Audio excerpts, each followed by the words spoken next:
अस्सलाम वालेकुम everyone, welcome back to our ENG 501 short lecture series. और पिछले लेक्चर में हमने ये समझा था कि लैंग्वेज का ओरिजिन क्या है, लैंग्वेजेस कैसे डेवलप होती हैं और उनकी फैमिलीज़ का जो कंसेप्ट होता है वो क्या होता है। ठीक है, आज हम उसी जर्नी को आगे बढ़ाते हुए कुछ बेसिक लिंग्विस्टिक की जो टर्म्स होती हैं उनको समझेंगे, जो कि लैंग्वेज की हिस्ट्री की स्टडी करते वक्त बहुत इंपॉर्टेंट होती हैं। ठीक है, आज का जो लेक्चर होगा हमारा जो टेक्निकल टर्म्स में होगा, और लेकिन मैं इसमें ये कोशिश करूँगा कि आपको हर कंसेप्ट सिंपल वे में समझा दूँ।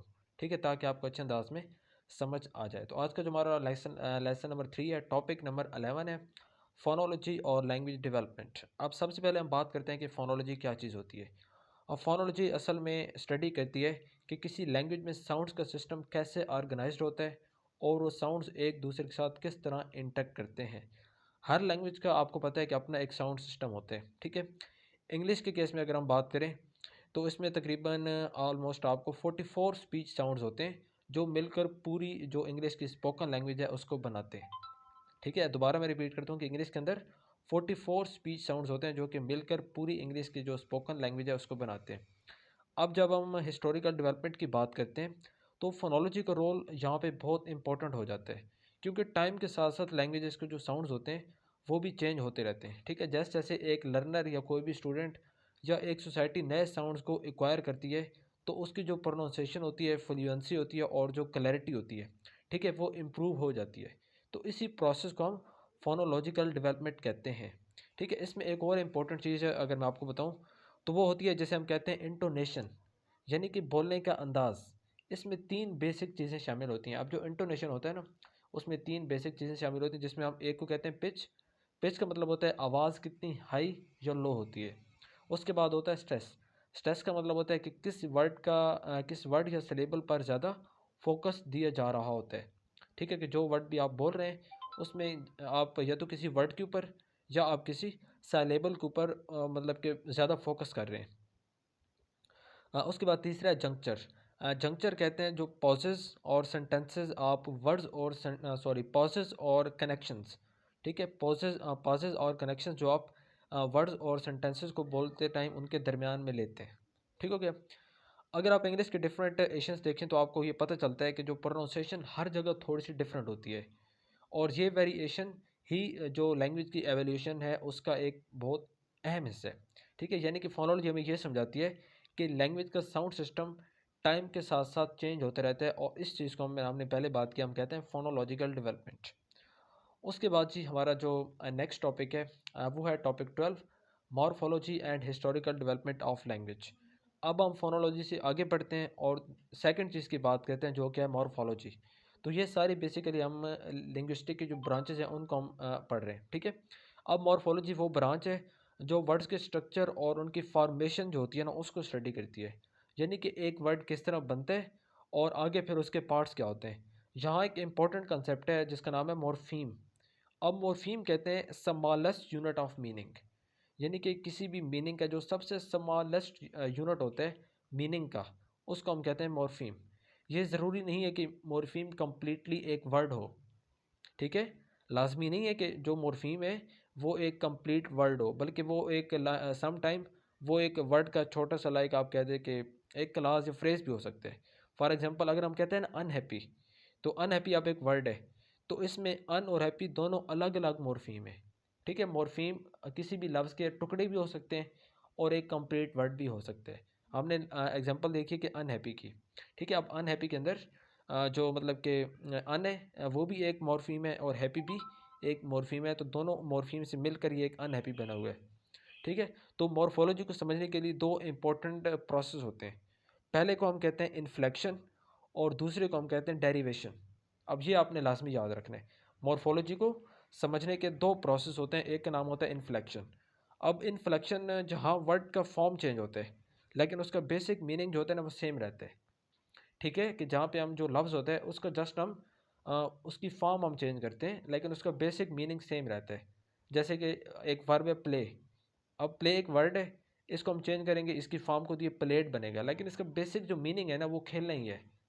ठीक है, इसके मुकाबले में दूसरा होता है डेरिवेशन। डेरिवेशन होता है जहाँ एक नया वर्ड क्रिएट होता है, जैसे कि ट्रीट से मल ट्रीट। समझ रहे हैं बात को, कि ट्रीट से मल ट्रीट। अब इसमें देखें तो बिल्कुल एक नया वर्ड क्रिएट हो गया, उसका मीनिंग लाजमी बात है डिफरेंट बन गया। और अगर हम पहले बात कर रहे थे प्ले की, तो प्ले एक वर्ड था, उसका हमने जस्ट फॉर्म चेंज किया, उसको प्लेट बनाया, उसका मीनिंग सेम था। इसके अलावा कंपाउंडिंग भी एक तीसरी चीज़ है, वो होती है जहाँ दो या दो से ज़्यादा वर्ड्स मिलकर एक नया वर्ड बनाते हैं। जैसे कि एक लफ्ज़ है ब्लैक बोर्ड, ठीक है। तो कंपाउंडिंग क्या होती है, जिसमें मतलब कि दो वर्ड्स, दो या दो से ज़्यादा वर्ड्स आपस में मिलते हैं और एक नया वर्ड बनता है। एग्जांपल हमने देखी ब्लैक बोर्ड की। अब ब्लैक एक लफ्ज़ है, एक लफ्ज़ है बोर्ड, तो जब ये दोनों मिल जाएंगे तो ये बन जाएगा ब्लैक बोर्ड। तो ये चीज़ है कंपाउंडिंग, ठीक है। और अगर हम हिस्टोरिकल डेवलपमेंट की बात करते हैं, तो उसमें मॉर्फोलॉजी जो है वो टाइम के साथ चेंज होती है। वर्ड्स की फॉर्म हो गई, वो सिंप्लीफाई भी होती हैं और कभी कभी वो मज़ीद कॉम्प्लेक्स भी हो जाती हैं। यानी कि मॉर्फोलॉजी अगर हम सिंपल वर्ड्स में देखें तो हमें ये बताती है कि वर्ड्स का जो स्ट्रक्चर होता है वो हिस्ट्री के दौरान कैसे इवॉल्व होता है, किस तरह चेंज होता है। ठीक हो गया। उसके बाद हमारा नेक्स्ट टॉपिक है टॉपिक 13। इसमें हम देखेंगे सीमेंटिक्स और मीनिंग चेंज। ठीक है, अब ये बहुत इंपॉर्टेंट कंसेप्ट है। सीमेंटिक कहते हैं मीनिंग की स्टडी को। इन सिंपल वर्ड्स, जो सीमेंटिक होता है, सीमेंटिक कहा जाता है मीनिंग की स्टडी को। सीमेंटिक जो होती है वो ये देखती है कि वर्ड्स, फ्रेजेस और सेंटेंसेस का मीनिंग क्या है। ठीक है, ये पर्टिकुलर एक मीनिंग की स्टडी है। इससे पहले मॉर्फोलॉजी स्ट्रक्चर की, फोनोलॉजी साउंड्स की, अब हम आ गए मीनिंग पे। तो मीनिंग को स्टडी करती है सीमेंटिक। लेकिन यहाँ सबसे इंपॉर्टेंट बात ये होती है कि जो मीनिंग होता है ना वो फिक्स नहीं होता। मीनिंग भी जो होता है वो टाइम के साथ चेंज होता रहता है। इस चीज़ को हम कहते हैं सीमेंटिक शिफ्ट। ठीक है, सीमेंटिक शिफ्ट एक प्रोसेस होता है लिंग्विस्टिक के अंदर, लैंग्वेज के अंदर, कि जब भी किसी भी लफ्ज़ का मीनिंग टाइम टू टाइम के साथ चेंज होता है, उसको हम कहते हैं सीमेंटिक शिफ्ट। ठीक है, अब कुछ वर्ड जो पहले एक स्पेसिफिक मीनिंग रखते थे वो आज डिफरेंट कंटेक्स्ट में यूज़ हो रहे होते हैं, तो उनका मीनिंग चेंज हो जाता है। अगर आप ओल्ड इंग्लिश की बात करें, उसके अंदर शुड और वुड का जो मीनिंग था वो आज के मीनिंग से डिफरेंट था।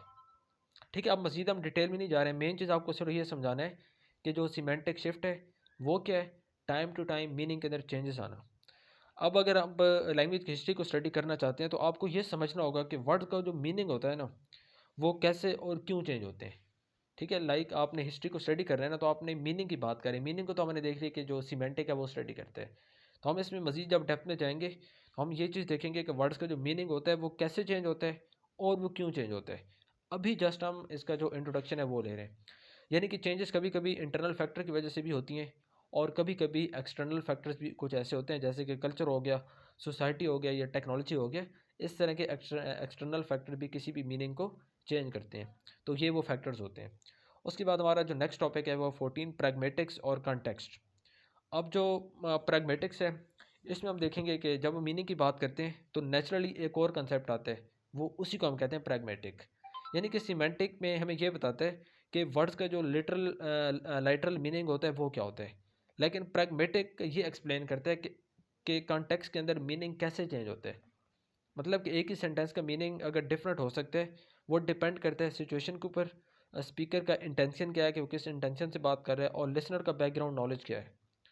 किसी भी सेंटेंस का मीनिंग डिफरेंट हो सकता है, उसका मीनिंग तो सिमेंटिक हो गया, लेकिन अब वो कॉन्टेक्स्ट टू कॉन्टेक्स्ट चेंज होगा।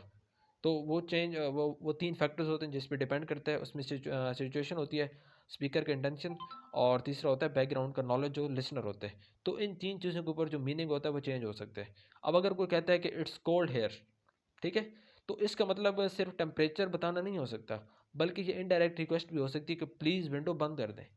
समझ रहे बात को, कि अगर कोई बंदा कह रहा है कि इट्स कोल्ड हेयर, कि यहाँ पे बहुत ठंड है, तो इट मीन लाजमी नहीं है कि हाँ ये भी हो सकता है कोई जस्ट आपको एक टेम्परेचर के बारे में बता रहा हो, बट इट्स ऑल्सो पॉसिबल कि वो ये भी इनडायरेक्टली कह रहा हो कि जो खिड़की है उसको बंद कर दो, हवा आ रही है। ठीक हो गया। तो यानी प्रैग्मेटिक्स जो होता है वो हमें ये समझाता है कि रियल लाइफ कम्युनिकेशन के अंदर लैंग्वेज को कैसे यूज़ करते हैं, और जो मतलब कि एम्बिगिटी होती है, लाइक जो चीज़ क्लियर नहीं होती, क्लियरली स्पेसिफाइड नहीं होती, उसको किस तरह हैंडल किया जाता है। उसके बाद नेक्स्ट हमारा टॉपिक है जो कि इस लेसन का लास्ट टॉपिक है, syntax and historical development of language. अब हम प्रैग्मेटिक्स से आगे सेंटेक्स पे चलेंगे। सेंटेक्स वो सिस्टम होता है जो ये डिफाइन करता है कि वर्ड्स को किस ऑर्डर में अरेंज करना है ताकि एक करेक्ट सेंटेंस बन सके। अब इंग्लिश के अंदर अगर आप सेंटेंस का स्ट्रक्चर देखते हैं तो उसमें ये होता है कि सबसे पहले सब्जेक्ट होता है, फिर वर्ब होता है और फिर ऑब्जेक्ट होता है। लेकिन ये स्ट्रक्चर हमेशा ऐसे नहीं था, टाइम के साथ सेंटेक्स भी चेंज होता रहा है।